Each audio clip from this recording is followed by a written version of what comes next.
Sekarang ini kita membicarakan, mungkin ini disclaimer dulu kepada pimpinan-pimpinan parti ini tak ada kena-mengena dengan dua orang kat sebelah saya ni. Ini saya yang cakap. Jadi kita ramai orang mula berbicara tentang isu Parti Keadilan Rakyat menerima dua pengkhianat ini. Now, both of you can comment or not commenting is up to you. Saya tak maksa, cuma saya akan cakap. The risk is on mine lah. Ramai yang mempertikaikan, terutama YB Nur Azman dan juga Idris Harun diterima dalam Parti Keadilan Rakyat, bukan Pakatan Harapan tapi Parti Keadilan Rakyat. Sebab kita kena faham, untuk nak masuk Pakatan Harapan tak boleh. Mana ada istilah berdaftar jadi ahli Pakatan Harapan. Dia kena jadi ahli salah satu parti. So dia sudah diterima masuk menjadi ahli PKR. So bila sudah menjadi ahli Parti Keadilan Rakyat, maka automatik dia menjadi ahli Pakatan Harapan. Dan mereka telah diletakkan sebagai calon di Asahan dan juga soalan itu mana? Pak Azman? Itu tak ada. Itu tak ada. Tapi tak apalah. Okay, kita membicarakan tentang Idris Harun diterima di Asahan, terutama di Asahan sekarang ini, sehingga kan menimbulkan agak banyak kontroversi di kalangan ahli Parti Keadilan Rakyat sendiri, terutama termasuk tak nak tersebut on behalf of itu lah kan, tapi saya lah, termasuk ada di antara kita lah yang merasakan satu tindakan yang agak kurang bijak, paling kurang bijak apabila mengambil pengkhianat. Walaupun ada yang mengatakan tak sama, mereka tak sama sebagai pengkhianat syariatan. Okey, saya lihat macam ni dalam konteks inilah. Ramalan. Saya lihat dalam konteks macam ni. Mampukah kita menang 2/3 di Melaka? Itu soalan saya. Mampukah kita menang 2/3 di Melaka? Kerana less than 2/3 kita akan menghadapi masalah yang serupa sekali lagi. Kalau kita get anything less than 2/3 di Melaka, siapa-siapalah mana-mana parti, sama ada Pakatan Harapan ataupun BN ataupun PN, kita akan menghadapi problem yang sama sekali lagi. Lompatan. Golongan yang nak melompat ni akan ada. Golongan yang nak mencari keuntungan sementara ni akan ada. Golongan yang ditawarkan dengan pelbagai ni akan ada. Dan peluang itu akan ada. Saya bagi contoh tuan-tuan. Katalah Pakatan Harapan menang. Ini sesuatu yang kena fikir sebelum kita nak cari calon sebenarnya. Katalah Pakatan Harapan menang, siapa akan jadi Ketua Menteri? Kita ada 3 orang yang sekarang ni berminat nak jadi Ketua Menteri Melaka Pakatan Harapan ni. Kita ada Adli yang dicadangkan oleh Amanah dan juga DAP. Kita ada Idris Harun yang dicadangkan oleh beliau sendiri. Dan kita ada juga Samsul Iskandar yang juga ada orang mengatakan dia berminat untuk nak menjadi Ketua Menteri Melaka. Bagi saya, kalau saya dibagi pilihan ketiga-tiganya, saya memilih Adli. Definitely. Kalau saya dibagi pilihan untuk memilih di antara ketiga-tiganya, saya memilih Adli. Kenapa saya memilih Adli? Itu biarlah jadi personal saya lah. Kenapa saya memilih Adli? Walaupun saya orang Parti Keadilan, yang kedua-duanya adalah orang keadilan.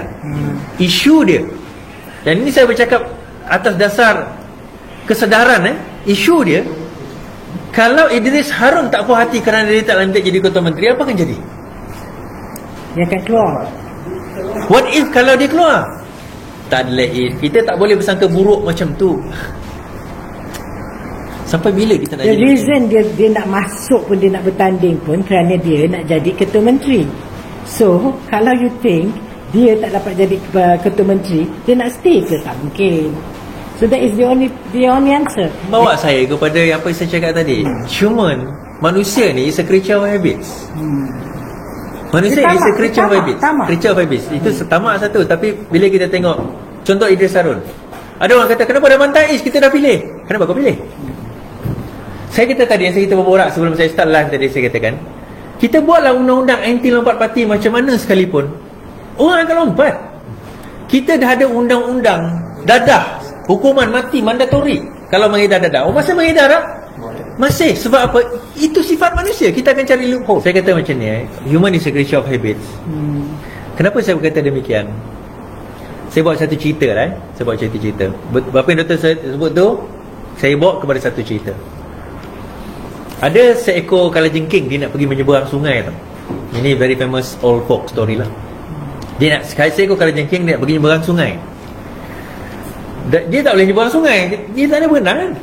Kemudian dia ternampak seekor musang. Musang ni pandai berenang nak seberang sungai. Tu dia cakap kat musang tu, "Wahai musang, boleh tak aku panjat kat belakang kau, aku nak pergi seberang sungai." Dan semua musang cakap, "Engkau tu skorpion, kau tu kalajengking, nanti kau pergi cap aku, kau mati aku. Kau pergi," orang kata apa, what do you call that? Sengat. Kemudian skorpion cakap, "Kalau aku kat belakang kau, kalau aku sengat kau, bukankah nanti kita dua-dua lemas?" Musang pun fikir, betul juga. Tak apalah, naiklah.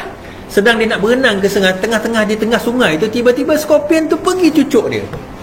Dalam pada dia nak lemas tu, dia tanya dengan skorpion tu, "Dah kau tahu kita dua nak lemas, kenapa kau cucuk aku?" Skorpion jawab apa? "Dah itu tabiat aku," dia kata. "That is in my nature." What's the point of the story, tuan-tuan? Siapa salah dalam cerita ni? Skorpion ke musang yang salah? Musang tu yang salah. Jadi bila dah kat tengah-tengah sungai, dah nak lemas nak mati, baru kau menyesal. Poin saya adalah, sometimes tuan-tuan, ini saya berkias lah, kadang-kadang kita dah terlalu lama terbang tinggi sampai kita lupa bagaimana rasa duduk di dahan. Kita kena kembali tanya kepada akar kita, apa sebenarnya yang berlaku. Ini macam seolah-olah macam akar umbi punya pendapat tak diindahkan lah. Kenapa saya agak emosi dalam bercakap isu ni? Kenapa?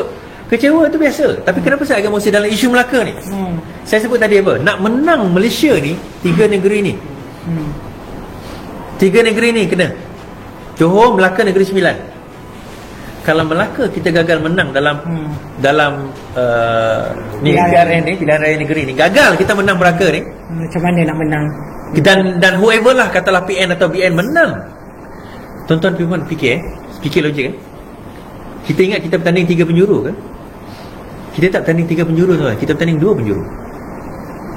Katalah satu tempat BN menang, satu tempat PN menang, dia orang tak boleh bergabung. Katalah tak ada siapa dapat majoriti. Katalah ada 28 tadi, katalah Pakatan Harapan menang 10. 18 tadi dimenangi oleh pecah 2. Contohnya 10 BN, 10 PN, 10 PH, 10 BN, 8 PN. Contoh. Tak ada siapa dapat majoriti, betul? Sebab dapat majoriti mesti 15. Ada tak kemungkinan BN bergabung dengan PN? Okey. Ditambah pula katak yang merasakan bahawa dia nak jadi kerajaan dan tak nak. Tuan-tuan, orang yang tak biasa hidup susah takkan nak dapat hidup susah, tuan-tuan. Orang yang tak pernah hidup susah dalam hidup dia, BN tak pernah jadi kalah, tuan-tuan. Sebab itu BN jadi gila bila dia kalah. Bila 2018 UMNO kalah, dia orang jadi gila. Tuan-tuan berada di negeri Johor ni, negeri kubu kuat BN. Tuan-tuan nampak tak pada 22 bulan kita memerintah, betapa gilanya orang BN? Nampak tak? Sampai gilanya dia orang, dia sanggup datang menyembah lutut, menjilat kaki kita semata-mata. My point is this. Kita dah pilih dah. Musang tu dah berjalan dah. Dan musang tu sekarang menuju ke tengah-tengah sungai dah. Takkan bila kita nak tenggelam lagi sekali, kita nak salah sekali lagi, tuan-tuan. Saya dah penat menyalahkan orang ni. Masa jatuh Pakatan Harapan pada tahun 2020 Februari, Sheraton, saya dengan Eddie ada kat situ masa tu. Bukan dekat Sheraton lah, dekat Estin Hotel. Kita mengulas isu kejatuhan kerajaan. Kita berada di tengah-tengah kemelut kerosakan, di mana salah seorang penyebab kepada kerosakan itu adalah diri kita sendiri. Kenapa saya kata kita yang menyebabkan kerosakan tersebut?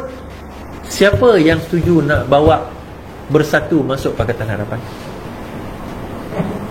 Siapa yang bersetuju nak melantik Mahathir jadi Perdana Menteri? Siapa yang bersetuju untuk memastikan Mahathir kekal sehingga ke habis penggal dan tak nak mengalihkan kuasa kepada Datuk Seri Anwar Ibrahim? Siapa? Dan siapa yang sehingga kini setuju nak bawa Mahathir masuk Pakatan Harapan balik, sedangkan kita kata no. Sehingga ada istilah keluar, katak berprinsip. Itu dalam English dipanggil oxymoron. Oxymoron adalah satu perkataan yang contradict itself. Dia macam, kita sebut dia macam penipu yang jujur. Dia macam pelacur yang dara. Katak yang berprinsip tu, itulah dipanggil oxymoron. Dalam bahasa Inggeris ada orang kita tengok live is ni bagus sebab boleh belajar perkataan-perkataan English kita. Kenapa si YB Khalil tu boleh buat statement memalukan kan? Macam kenapa tak masuk akal betul lah. Kenapa tu tak tahulah. Saya tahu kenapa, secara psikologi saya tahu. When you try to justify things, you will try to do whatever I mean, kita kena twist to whatever terms yang kita nak pakai, janji kita boleh justifikan benda. We try to justify even dengan menggunakan cara yang paling bodoh dan bangang sekali. Kita kena fikir macam ni juga satu benda. When you talk about prinsip, kita diberitahu selama ni seorang ahli parlimen tak boleh pegang, ataupun seorang calon tak boleh pegang dua, sama ada DUN atau parlimen, dia kena betul. Yes. Ya. Kenapa dia boleh? Kenapa ada exception? Saya sebelum doktor potong tadi, saya nak cakap macam ni. Saya tak risau kalau kita kalah. Saya risau kalau kita menang. Dan kita menang dalam keadaan kita menang tipis. Kalah itu biasa. Kalah berprinsip. Menang tak. Ya. Kalah tu pasti. Saya cakap macam ni. Saya cakap macam ni, tuan-tuan. Jangan rasa pelik pula kenapa saya cakap. Saya kata macam ni, ikan. Bila kita menang, kita kena menguruskan banyak benda. Terutama kita nak urus rakyat. Bukannya kita nak menguruskan perpecahan-perpecahan, nak menguruskan orang ni lompat ke tak lompat, orang ni setia ke tak setia. Bukan kita nak uruskan, kita nak uruskan rakyat. Kita nak start bantu rakyat bila kita dah menang. Nanti akhirnya kita kena bercerita dan berteka-teki lagi. Lompat ke tak lompat? Asyik itu. Tukar kerjaan tak tukar kerjaan, asyik itu je. Sampai bila? Sampai bila? That is why, balik kepada cerita kita tadi, anti lompat parti ni takkan dapat menyelesaikan masalah. The only way kita boleh selesaikan masalah itu adalah sewaktu pemilihan calon kita, calon itu hendaklah dipilih dengan cara yang betul. Macam mana dengan cara yang betul? Pertama, dia mesti ada kompetensi. Kedua, dia mesti ada trust. Macam mana ada trust? Tanya akar umbi. Tanya akar umbi. Of course akan ada orang tak suka kat kita, tapi sekurang-kurangnya kalau majoriti akar umbi kata okey, orang ini boleh dipercayai, kenapa kita kena menolak kehendak dan juga apa yang akar umbi, suara akar umbi. Jadi saya tertarik sebenarnya untuk pengkhianat-pengkhianat macam ni kan. Tak maaf, saya kata saya tak minta maaf lah, I'm not going to say sorry about this. Siapa akan tolong dia orang? Siapa akan tolong? Sad lah, it's really sad case. Siapa akan tolong? You all akan tolong daripada negeri mana akan tolong? So akhirnya kita bila dipaksakan untuk tolong, terutama negeri-negeri angkat yang lain ini untuk pergi datang dan tolong mereka, kita menolong dalam keadaan kita tak redha. Kita terpaksa. Tuan-tuan, kita berjuang bukan kita nak pangkat darjat. Dalam buku Dale Carnegie dia kata, dalam buku Dale Carnegie, How to Win Friends and Influence People, dia kata apa tau? Dia kata, there is nothing more valuable to a human being than appreciation. Tak ada benda yang bernilai lebih daripada seorang manusia itu kecuali rasa penghargaan. Manusia ni kita suka rasa dihargai. Kalau kita berjuang berpuluh tahun, apakah nilai penghargaan yang paling besar kepada kita selain daripada thank you and terima kasih dan hadiah-hadiah ni lah? Ialah apabila kita diangkat menjadi calon. Yeah. Nilai kepada pengorbanan kita itu kita bayar balik dengan sesuatu benda yang kita anggap sebagai satu penghormatan kepada kita. Macam ni tuan-tuan, saya kena tutup sebab pukul 11 saya ada interview orang ni. Saya bawa macam ni. Kita nak bergerak ke depan. Okay, kita nak maju ke hadapan dengan cara dan prinsip kita sendiri. Kita nak bergerak ke depan dengan membawa agenda dan obor kita sendiri. Apa yang orang luar yang tak pernah bersama kita tahu tentang obor perjuangan reformasi?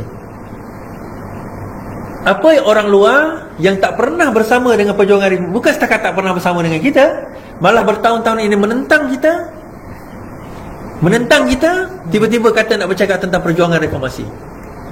Jadi apa rasa orang yang memperjuangkan reformasi selama ini yang lawan dengan dia? Apa rasa orang-orang macam ni? Cuma ya. Apa rasa mereka kalau tak ada sifat apresiasi tersebut? Jadi dia macam ni tuan-tuan. Kenapa kita rasa macam ni? Kita dah penat membetulkan apa yang salah. Dan bila benda tu dah dibetulkan, kita buat balik semula. Back to square one. And then lepas ni kita nak kena betulkan balik. One in six,